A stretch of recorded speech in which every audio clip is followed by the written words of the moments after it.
Good evening, students. Yes, welcome to Chemistry Concepts. આજે શું શીખવાના છીએ એ ખબર જ હશે કેમ આના આગળના લેક્ચરમાં કયો ટોપિક ચાલતો હતો? કાર્બોક્સિલિક એસિડની બનાવટ, બરાબર છે ને? એમાં સૌથી પહેલી બનાવટ યાદ છે? શેમાંથી ભણ્યા હતા? પ્રાઇમરી આલ્કોહોલ અને આલ્ડીહાઇડમાંથી. ચલો બીજી બનાવટ શેમાંથી ભણ્યા હતા? આલ્કાઇલ બેન્ઝીનમાંથી. કે ગમે તેવી શૃંખલા હોય, કેટલા પણ લાંબા કાર્બન વાળી શૃંખલા હોય તો બી બેન્ઝોઇક એસિડ જ મળતું હતું, હે ને? ક્યુમિન પણ બેન્ઝોઇક એસિડ જ આપતું હતું, પણ ઉપર તૃતીયક બ્યુટાઇલ બેન્ઝીન હતું તો એમાં H નહોતો, એટલે એનું નહોતું થતું ઓક્સિડેશન. પછી ત્રીજી મેથડ કઈ શીખ્યા હતા? પછી એસિડના વ્યુત્પન્નોનું જળ વિભાજન શીખ્યા હતા ને આપણે. એસિડના વ્યુત્પન્નોમાં જળ વિભાજન કર્યું હતું નાઇટ્રાઇલનું અને એમાઇડનું. પછી શું શીખ્યા હતા તમે? ગ્રિગ્નાર્ડ પ્રક્રિયકમાંથી. પછી એસિડ ક્લોરાઇડમાંથી. અત્યારે શીખવાના છો એસિડ એનહાઇડ્રાઇડમાંથી. શેમાંથી? હવે આપણે જોડે જોડે બે કામ કરીએ. એસિડ એનહાઇડ્રાઇડ થોડુંક તો ભૂલાઈ જ ગયું હશે તમારે, તો એની પ્રેક્ટિસ લઈ લઈએ. તો એસિડ એનહાઇડ્રાઇડ એટલે કયો ક્રિયાશીલ સમૂહ? તો CO O CO. શું? CO O CO. એવી રીતે 5 નહીં 6 7 8 વખત લખી નાખો, એટલે 8 9 ઉદાહરણ લઈશું તો બધાના નામકરણ પણ તમને આવડી જશે ને એસિડની ફૂલ પ્રેક્ટિસ થઈ જશે. CO O CO CO O CO CO O CO. મેં આટલા લખ્યા. ચલો આટલી વાર લખે તો કોઈને બી હવે યાદ રહી જાય ને કે એનહાઇડ્રાઇડ એટલે કયો ક્રિયાશીલ સમૂહ? O CO. હવે જો આને બે બાજુ કઈ ક્રિયાશીલ સમૂહ લગાવવાનો છે. હવે તમે બંને બાજુ સરખું સરખું મૂકો ને તો એ સંમિત એનહાઇડ્રાઇડ થાય કે ના થાય? કેવું મૂકો? સરખું સરખું. જેમ કે હું બંને બાજુ H મૂકી દઉં તો આ સંમિત કહેવાય. કેવું કહેવાય? સંમિત. ચલો બંને બાજુ હું CH3 મૂકી દઉં, સંમિત થયો કે નહીં? હવે આ ત્રણને આપણે અસંમિત બનાવીએ. બંને બાજુ અલગ અલગ કશું લગાડીએ. આ બાજુ ફિનાઇલ લગાડ્યું, આ બાજુ મિથાઇલ લગાડું, અને આ બાજુ હું H લગાડું, આ બાજુ મિથાઇલ લગાવું, આ બાજુ CH3 લગાવું, આ બાજુ CH2 લગાવી દઉં. કેટલું સરસ કામ છે ને! બનાવતા આવડી જાય, નામકરણ આવડી જાય તો ઓર્ગેનિક કેમિસ્ટ્રીમાં કઈ પણ વસ્તુ ટફ જ નથી, ઈઝી ગોઈંગ છે. અને રમતા રમતા આવડે એવું છે. રમતા રમતા આપણે કેવું રમતા રમતા તો ભણી રહ્યા છીએ, આમાં કઈ અઘરી મહેનત કરતા હોય એવું લાગે જ નહીં. તો શું કયો ક્રિયાશીલ સમૂહ છે? CO O CO. CO O CO એટલે એસિડ એનહાઇડ્રાઇડ. હવે પહેલા બે સંમિત છે તો અહીંથી કટિંગ કરવાનું તમારે, બરાબર? એક જ બાજુના કાર્બન ગણવાના, બે બાજુના નહીં. અચ્છા, આ એનહાઇડ્રાઇડ છે ને, તો એનહાઇડ્રાઇડમાં પ્રત્યય શું લાગે એવું કહો મને? ઓઇક એનહાઇડ્રાઇડ. ઓઇક એનહાઇડ્રાઇડ. તમને ખ્યાલ છે કે કાર્બોક્સિલિક એસિડનો પ્રત્યય ઓઇક એસિડ છે, તો આ એસિડ એનહાઇડ્રાઇડ હોય તો પ્રત્યય શું લાગે? ઓઇક એનહાઇડ્રાઇડ. અહીંયા વિઝન ચારે બાજુથી કમ્પ્લીટ છે. ઓકે, હવે ઓઇક એનહાઇડ્રાઇડ છે, રાઈટ? આ સંમિત છે. ઓકે, એનીવન આમાંથી કોઈને આનું નામ ખબર છે? બોલો.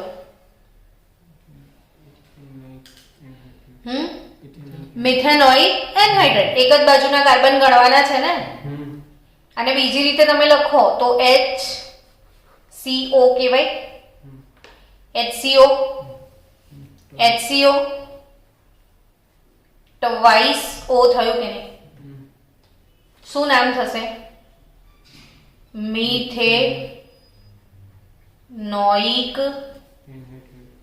એનહાઇડ્રાઇડ. શું નામ થશે?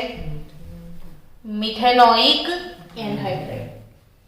અને મિથેનોઇક એનહાઇડ્રાઇડ ને ઘરનું નામ શું આપશો? Formic anhydride. ચલો હવે બીજાનું મને નામ કહો. ચલો અને લખતા બી શીખો તમે જાતે. જો CH3CO, CH3CO, CH3CO, ટ્વાઇસ ઓ. આગળ કેટલી બધી જગ્યાએ આપણે એને વાપર્યો બી છે. કેટલા કાર્બન છે આ બાજુ? 2. શું નામ આપીશું? Ethanoic anhydride. શું નામ આપીશું? હવે તમારે ઘરનું નામ આપવું એટલે 2 કાર્બન એટલે ફિક્સ અસર એસિટિક એનહાઇડ્રાઇડ. ચલો આનું નામ આપવું છે. હવે આ અસમિત છે.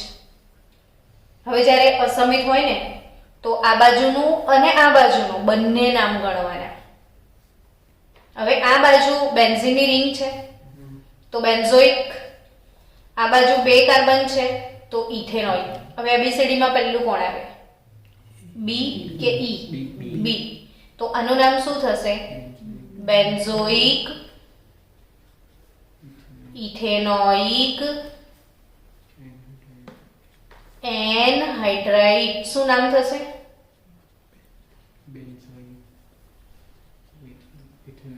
એનહાઇડ્રાઇડ. હવે આનું નામ શું થશે બોલો?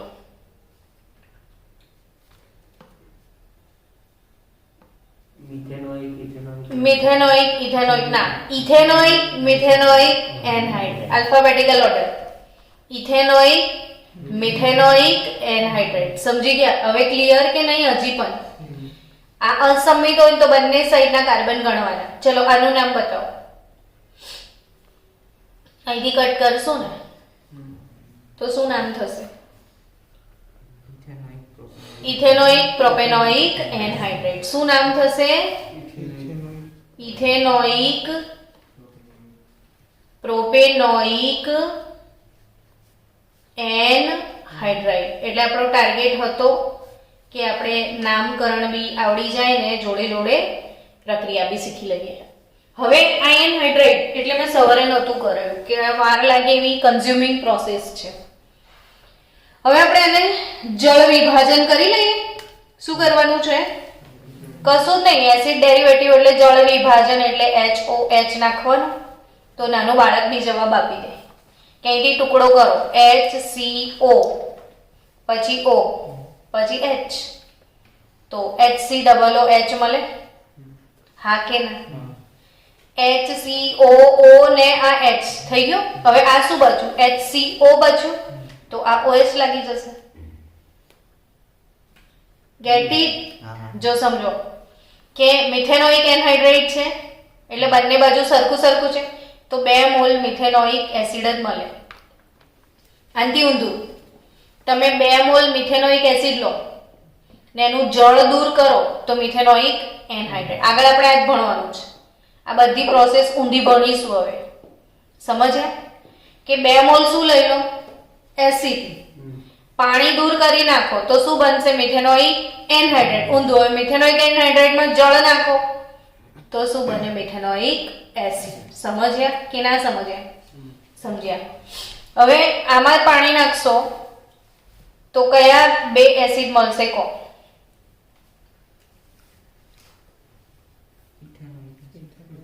CH3COOH.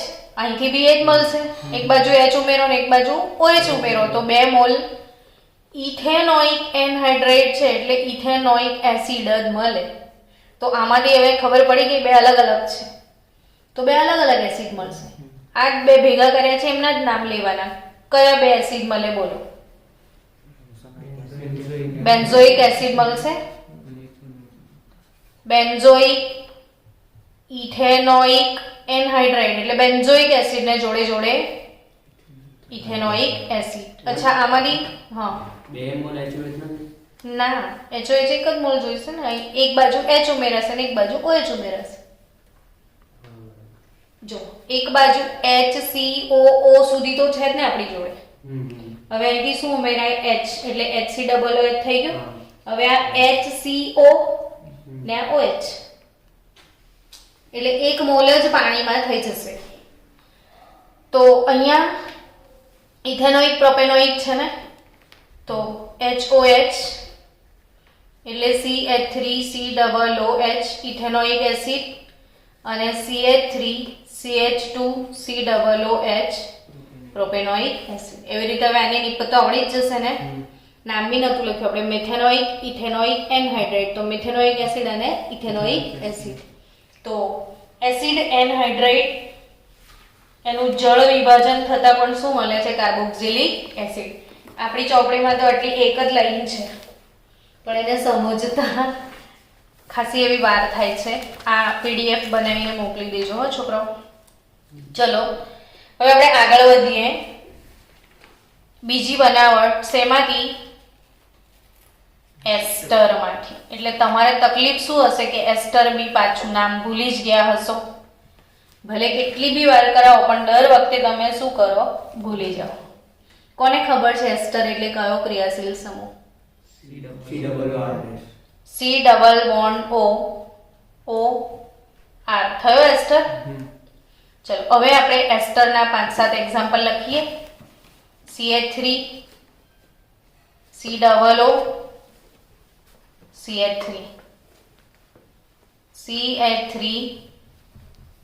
CH2 COO CH3 બેન્ઝીનની રિંગ COO CH3 એ જ બેન્ઝીનની રિંગ O COO CH3 બંને અલગ અલગ વસ્તુ છે. ચલો અમારી કોઈને પહેલા એસ્ટરનું નામ આવડે છે?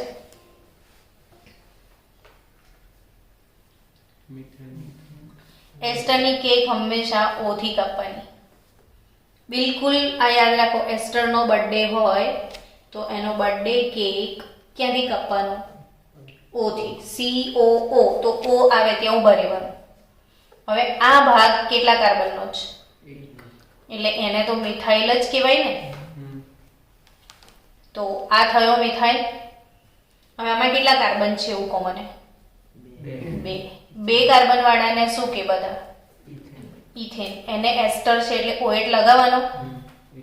તો મિથાઇલ ઇથેનોએટ. શું લાગે? Methyl ethanoate. ચલો આનું લગાવો. તો આ મિથાઇલ 1 2 3 મિથાઇલ પ્રોપેનોએટ. શું થશે? એસ્ટર વાળો જે કાર્બન હોય ને પહેલો કાર્બન કહેવાય હંમેશા. એટલે મિથાઇલ પ્રોપેનોએટ થાય. ચલો અને હું અહીંથી O થી કાપવાની ને કેક, તો આટલો ભાગ કેટલા કાર્બનનો છે? તો આ શું કહેવાય? Methyl benzoate. બેન્ઝોએટ. એસ્ટરની કેક O થી જ કપાય ને? હા કે ના? તો આને શું કહેવાય? ફિનાઇલ કહેવાય ને. સમજ્યા? આ ફિનાઇલ કહેવાય કે નહીં? એસ્ટરની કેક ક્યાંથી કાપવાની? O થી. એટલું યાદ રાખો કે એસ્ટરનો હેપી બર્થડે છે તો કેક કઈથી કાપીશું? O થી. આ ભાગને શું કહીશું? ફિનાઇલ. તો આ કેટલા કાર્બન છે? 2. તો ફિનાઇલ ઇથેનોએટ. ફિનાઇલ ઇથેનોએટ. ફિનાઇલ ઇથેનોએટ. આમાં શું પાણી નાખું? બસ એસ્ટરમાં બી પાણી. જળ વિભાજન કરવાનું છે. શું કરવાનું? તો ત્રણેમાં જળ નાખીને પ્રોડક્ટ બનાવો જાતે. હવે કેવી રીતે પ્રોડક્ટ બનશે સમજો. કે તમે જ્યાંથી કેક કાપી હતી ને ત્યાં ખાલી H જ લગાડવાનો રહે ને. એસિડ તો ઓલરેડી છે ને. સમજી રહ્યા કે નહીં સમજ્યા? તમે જાતે બનાવો. 5 મિનિટ આપું. ચલો દેખો એક જોઈ લો. CH3CO અહીંથી કેક કાપી હતી તો H આવી જશે. તો વધ્યું શું? આ OH. CH3OH. એક બહુ જ સરસ મજાની વાત કરું પછી પ્રોડક્ટ બનાવજો. કે તમે અત્યાર સુધી એસ્ટરીકરણ વિશે શીખ્યા હશો. શેના વિશે? એસ્ટરીકરણ એટલે એસ્ટર બનાવવાની પ્રક્રિયા. તો યાદ રાખો બાળકો કે એસ્ટર બને શેમાંથી?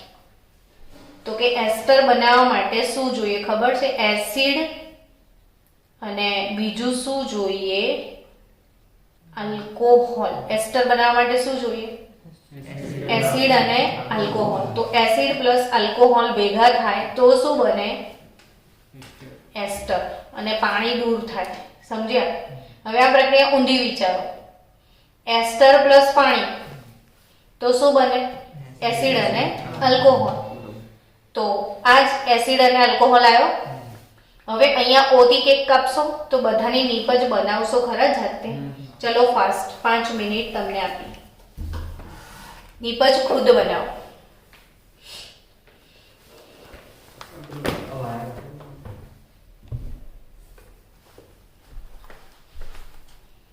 તને એટલે દૂરથી દેખાતું ના હોય તો અહીંયા બેસતો હોય તો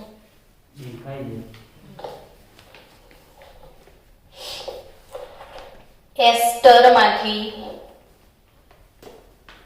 કાર્બોક્સિલિક એસિડની બનાવટ છે.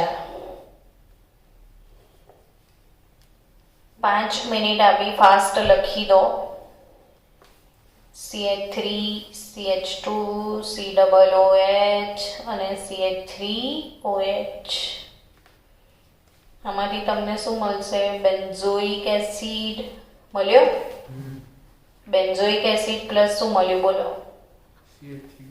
મિથેનોલ. હે ને છેલ્લામાંથી શું મળશે તમને? ફિનોલ મળશે. પણ પેલો બંધ જલ્દી તૂટે નહીં.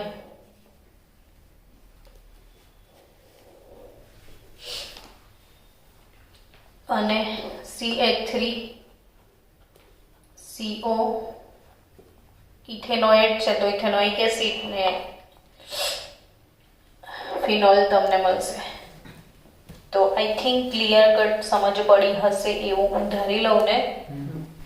તો આજ હવે તમારી ટેક્સ્ટ બુક પ્રમાણે તમે જાઓ તો ટેક્સ્ટ બુક પ્રમાણે આપણે જો ફોલો કરવાનું થાય સીના પ્રમાણે ટેક્સ્ટ બુક પ્રમાણે તો ટેક્સ્ટ બુક શું કહે છે કે એસ્ટરમાંથી કાર્બોક્સિલિક એસિડ કેવી રીતે મળે? તો એસ્ટરનું જળ વિભાજન કરો ડાયરેક્ટ તો મળી જાય, અથવા એસ્ટરનું સવારે આપણે ખબર છે બીજી રીત શીખ્યા હતા, પહેલા બેઝ નાખવાનો ને પછી એસિડ નાખવાનો. તો એવું બેઝ એસિડ વાળો મેથડ પણ આમાં ચાલે. ચલો આ જે મેં એસ્ટર બનાવ્યું એનું નામ બોલી જાઓ. હવે તો આવડી જ જવું જોઈએ. હો પ્લીઝ હેરાન ના કરતા. એસ્ટર હેપી બર્થડે તેરા. ઇથાઇલ થયો. ઇથાઇલ અને આ બાજુ 2 કાર્બન એસિટેટ અથવા ઇથેનોએટ. ઇથાઇલ એસિટેટ અથવા ઇથાઇલ ઇથેનોએટ. હવે આમાં એ લોકો બીજી મેથડમાં પાણી નાખવાને બદલે શું નાખે છે? બેઝ. શું નાખવાનું? બેઝ. તો CH3COO. હવે આપણે H લગાડી દેતા હતા ને ડાયરેક્ટ એની જગ્યા પર એને લગાડી દેવાનું.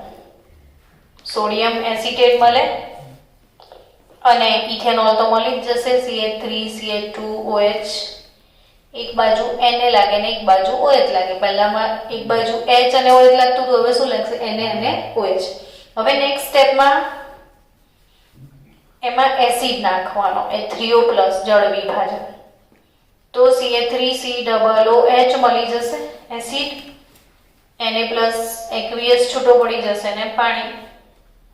આમાંથી ઇથેનોલ તો આવી ગયેલો છે એટલે આવી ડબલ મજૂરી છે. NaOH નાખો, બેઝ ને પછી એસિડ નાખો. ને આવું ના કરવું હોય તો સીધું પાણી ઉમેરી દો. પણ ટેક્સ્ટ બુકમાં બંને મેથડ આપી છે તો આપણે લખવાની. ચલો તો finally we reached at our station. શું ભણી ચૂક્યા છીએ આપણે? કાર્બોક્સિલિક એસિડની બનાવટ. હવેનો ટોપિક શું છે? કે કાર્બોક્સિલિક એસિડના ભૌતિક ગુણધર્મો. કોના ભૌતિક ગુણધર્મો? કાર્બોક્સિલિક એસિડના ભૌતિક ગુણધર્મો. તો શું કે છે કાર્બોક્સિલિક એસિડ? ભૌતિક ગુણધર્મો તો એ જ ને કે હવા છે કે પાણી છે કે શું છે. તો બહુ જ મસ્ત ગુણધર્મો છે ગમે એવા, કે કાર્બોક્સિલિક એસિડના પ્રથમ 3 સભ્યો તમે બી લખતા જજો એટલે તમને મોડે થઈ જશે. પ્રથમ કેટલા સભ્યો? 3 સભ્યો. એટલે હવે વિચારો કે પહેલા 3 સભ્યો કાર્બોક્સિલિક એસિડના કયા? પહેલો મિથેનોઇક એસિડ, બીજો ઇથેનોઇક એસિડ ને ત્રીજો હા એટલે C1 કાર્બન થી લઈને ક્યાં સુધી? C3 કાર્બન સુધીના મિથેનોઇક, ઇથેનોઇક અને પ્રોપેનોઇક એસિડ કેવા હોય? તો કે ગંધાતા. કેવા છે? ગંધાતા છે. એટલે તીવ્ર વાસ ધરાવે છે. અને શું છે તો કે પ્રવાહી. શું છે? પ્રવાહી. સમજી ગયા? ચલો એના પછીનો બીજો ગુણધર્મ, પછીના 3 સભ્યો. પ્રથમ સભ્યો પછી કોણ? પછીના 3 સભ્યો કોણ એમ કહો? ચલો હવે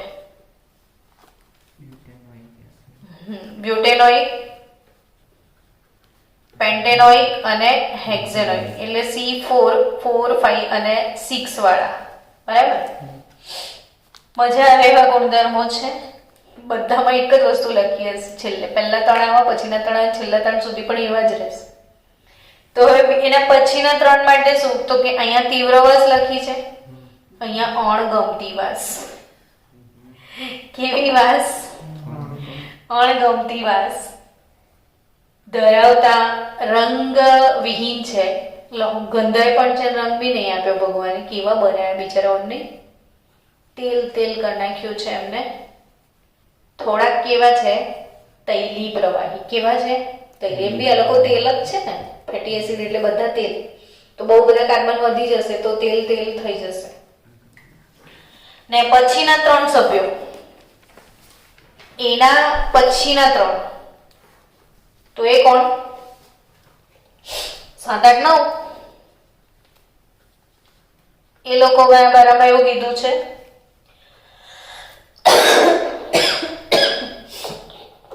એના પછીના 3 ઓરડાના તાપમાને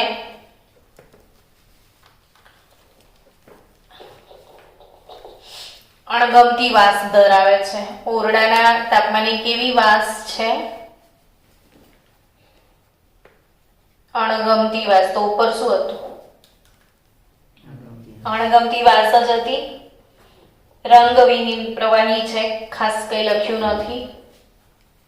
તો અલ્ટિમેટલી એવું કહી શકતા હતા એ લોકો કે C1 થી લઈને C9 સુધી અણગમતી વાસ અને રંગવિહીન અને તૈલી પ્રવાહી છે. કહેવાતું હતું ને એવું. જ્યારે 10 કે તેથી વધુ, હવે 9 સુધી તો પહોંચી ગયા ને C10 કે તેથી વધુ, C10 કે તેથી વધુ કાર્બન ધરાવતા કેવા? પછી છેલ્લે એમ જ કે બી અણગમતી વાસ ધરાવતા, એવું કે છે? તો ના, હવે તો 10 કાર્બન થઈ ગયા. ભાર વધી ગયો કે નહીં? જેમ જેમ કાર્બન વધે એમ શું વધે? તો આણ્વીય દળ વધે. ને દળના છેદમાં કદ, એને લોકો ઘનતા કહે છે. એટલે ઘનતા બહુ બધી વધી જાય, એટલે ઘટ્ટ ઘન પદાર્થો હોય ને એવા થઈ જાય. એટલે 10 કે તેથી વધુ કાર્બન ધરાવતા મીણ જેવા હોય છે, રંગવિહીન. તેલ હોય ને એટલે મીણ જેવું દેખાય, તો મીણ જેવા ઘન પદાર્થો છે. કેવા છે? મીણ જેવા ઘન પદાર્થો છે. ચલો હવે આપણે બીજા કઈ ગુણધર્મો નહીં, અમને બસ પ્રવાહી છે, વાયુ છે એવું જ છે. તો કે છે હજી આગળ વધીએ ને તો ઘન હોય તો એરોમેટિક ની વાત કરી લઈએ. ચલો એરોમેટિક એટલે બેન્ઝીન રિંગ વાળા છે. તો એરોમેટિક કેવા હોય છે? તો કે એરોમેટિકમાં બી કેટલા બધા કાર્બન છે, એટલે એ તો બધા ઘન જ હશે. અને એરોમેટિક ઘન છે પણ એક ખાસિયત છે કે કોઈ ગંધરી વાસ ધરાવતા, એટલે એમને કોઈ વિશિષ્ટ વાસ હોતી નથી, વિશિષ્ટ વાસ ધરાવતા નથી. એરોમેટિક લોકો માટે શું લખ્યું છે? ઘન પદાર્થો છે ને વિશિષ્ટ વાસ ધરાવતા નથી. હવે વાત શરૂ કરવાની છે કે એ લોકો પાણીમાં ઓગળે છે કે નહીં. શેની વાત? પાણીમાં દ્રાવ્યતા વિશે વાત. હવાઈ તો ખબર પડી ગઈ ને. પહેલા 3 તો કે ગંધાતા, બીજા 3 તો કે ગંધાતા, ત્રીજા 3 તો કે ગંધાતા. ગંધાતા એટલે સમજો કેવા? આસ જેવા, નીલવ જેવા હશે. હવે આટલા બધા લોકો કે છે તો હશે જ ને. તો એ બધા કેવા છે? પાણીગમતી વાસ ધરાવતા, રંગવિહીન છે ને તૈલી પ્રવાહી છે. ને પછી 10 કે તેથી વધુ કાર્બન ધરાવતા ઘન થઈ જાય. ને કોના જેવા? ઘન, મીણ જેવા. ને પાછા એરોમેટિક ની વાત કરી છે, બેન્ઝોઇક એસિડ, તો એ ઘન છે પછી, પણ વિશિષ્ટ વાસ ધરાવતા નથી. ચલો હવે આપણે કોની વાત કરી છે? પાણીમાં દ્રાવ્યતા વિશે. હવે પાણીમાં ઓગળે છે કે નહીં, તો એમાં બી પાછું 1 થી લેક્ચર ચાલુ કરવાનું છે કે આનું આવું એમ. તો પાણીમાં દ્રાવ્યતા વિશે વાત કરીએ તો C1 થી લઈને C4 એટલે મનમાં તરત ઇમોશન આવે. મિથેનોઇક, ઇથેનોઇક, પ્રોપેનોઇક અને કોણ? બ્યુટેનોઇક. એલિફેટિક કાર્બોક્સિલિક એસિડની વાત છે આ. અને આ aliphatic methanoic, ethanoic, propanoic, બ્યુટેનોઇક, aliphatic carboxylic acid પાણીમાં મધ્યમસર દ્રાવ્ય છે, થોડા ઓગળી જાય. કેવા છે? મધ્યમસર દ્રાવ્ય. 5 અને 6 થોડાક પ્રમાણમાં ઓગળે. કેવા ઓગળે? થોડાક જ પ્રમાણમાં ઓગળે.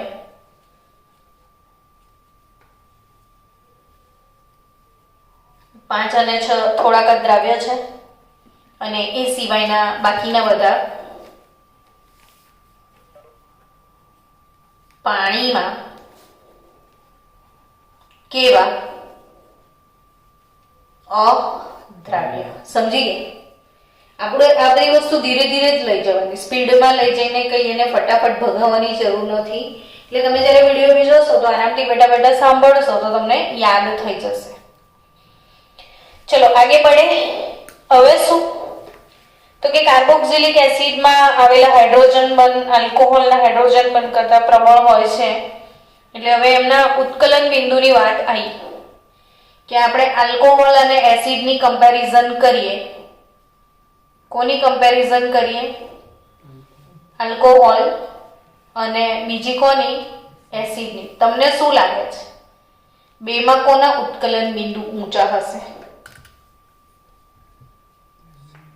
આપણે આલ્ડિહાઇડ અને કીટોનના ભૌતિક ગુણધર્મો વાળો ટોપિક બાકી છે અને એની બનાવટ પણ બાકી છે, તો એ મને યાદ કરાવજો. તો આલ્કોહોલ અને એસિડની વાત કરીએ. કોની? આલ્કોહોલ અને એસિડ. તો એક વસ્તુ તમારે યાદ રાખવાની, હું તમને આ જે ઉત્કલન બિંદુનો જે ક્રમ લખાવું છું ને એ ફરીથી બી એકવાર શીખવાડીશ ને હમણાં બી એકવાર કહું છું, જે યાદ રાખજો કે આલ્કેન કરતા ઊંચા ઉત્કલન બિંદુ કોના હશે? ઈથરના. કેમ એનું રીઝન તમને આલ્ડિહાઇડ કીટોનના ભૌતિક ગુણધર્મો વિશે સમજાવીશ ત્યારે કહીશ. આલ્કેન કરતા ઊંચા કોના? ઈથર. ઈથર કરતા ઊંચા કોના ખબર છે? આલ્ડિહાઇડના. આલ્ડિહાઇડ કરતા ઊંચા કીટોનના. કીટોન કરતા ઊંચા આલ્કોહોલના. એનાથી ઊંચા કાર્બોક્સિલિક એસિડના ને છેલ્લે નાઇટ્રો આવશે. બોસ કોણ છે બધાનો? નાઇટ્રો. એટલે આલ્કોહોલ આ બે થી તો આગળ છે અને આલ્કોહોલ થી આગળ કોણ છે? એસિડ. તો આલ્કોહોલ કરતા પણ એસિડના ઉત્કલન બિંદુ કેવા છે? ઊંચા. એનું કારણ છે કે એસિડનો એક અણુ એસિડના બીજા અણુ સાથે સંયુગ્મન પામીને દ્વિ અણુ સ્વરૂપે અસ્તિત્વ ધરાવતો હોય છે.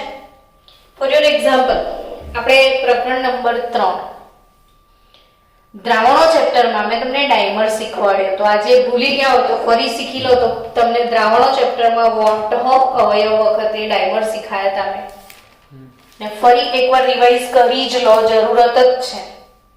જો કાર્બોક્સિલિક એસિડ લખતા આવડવું જોઈએ કે આર સી બરાબર, ડબલ બોન્ડ ઓ ઓ ને એચ. સમજ્યા? આપણે ઘણી વખત આમ કરતા હોઈએ છે ને, હે ને? તો એક હાથ આમ છે બીજો આમ છે તો કંઈક મળે છે ને તમને? સમજી રહ્યા છો? આમ અથવા આમ કનેક્ટ કરો છો ને તમે. તો સેમ વે જો આ એક આમ છે, હવે બીજો એને કઈ રીતે કનેક્ટ કરવાનો એ શીખીએ. જો આ સી, આ આર થયો, હવે ડબલ બોન્ડ ઉપર છે ને, આ વખતે નીચે રાખો. આ બાજુ ઓ ને આ બાજુ શું એચ, બે અણુ થયા આમ ક્રોસ. હવે આ બંનેની વચ્ચે હાઇડ્રોજન બંધ બનશે. જો કયો બંધ બને છે?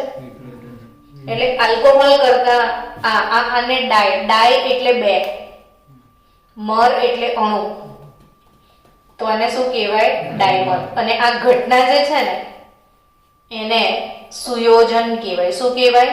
સુયોજન. સુયોજન અંશ એવો ટોપિક ભણ્યા હતા પ્રકરણ નંબર 3. તો આ ઘટનાને શું કહેવાય? સુયોજન. શું કહેવાય? સુયોજન. તો સુયોજન એટલે સુયોજન અંશની વાત ચાલી રહી છે.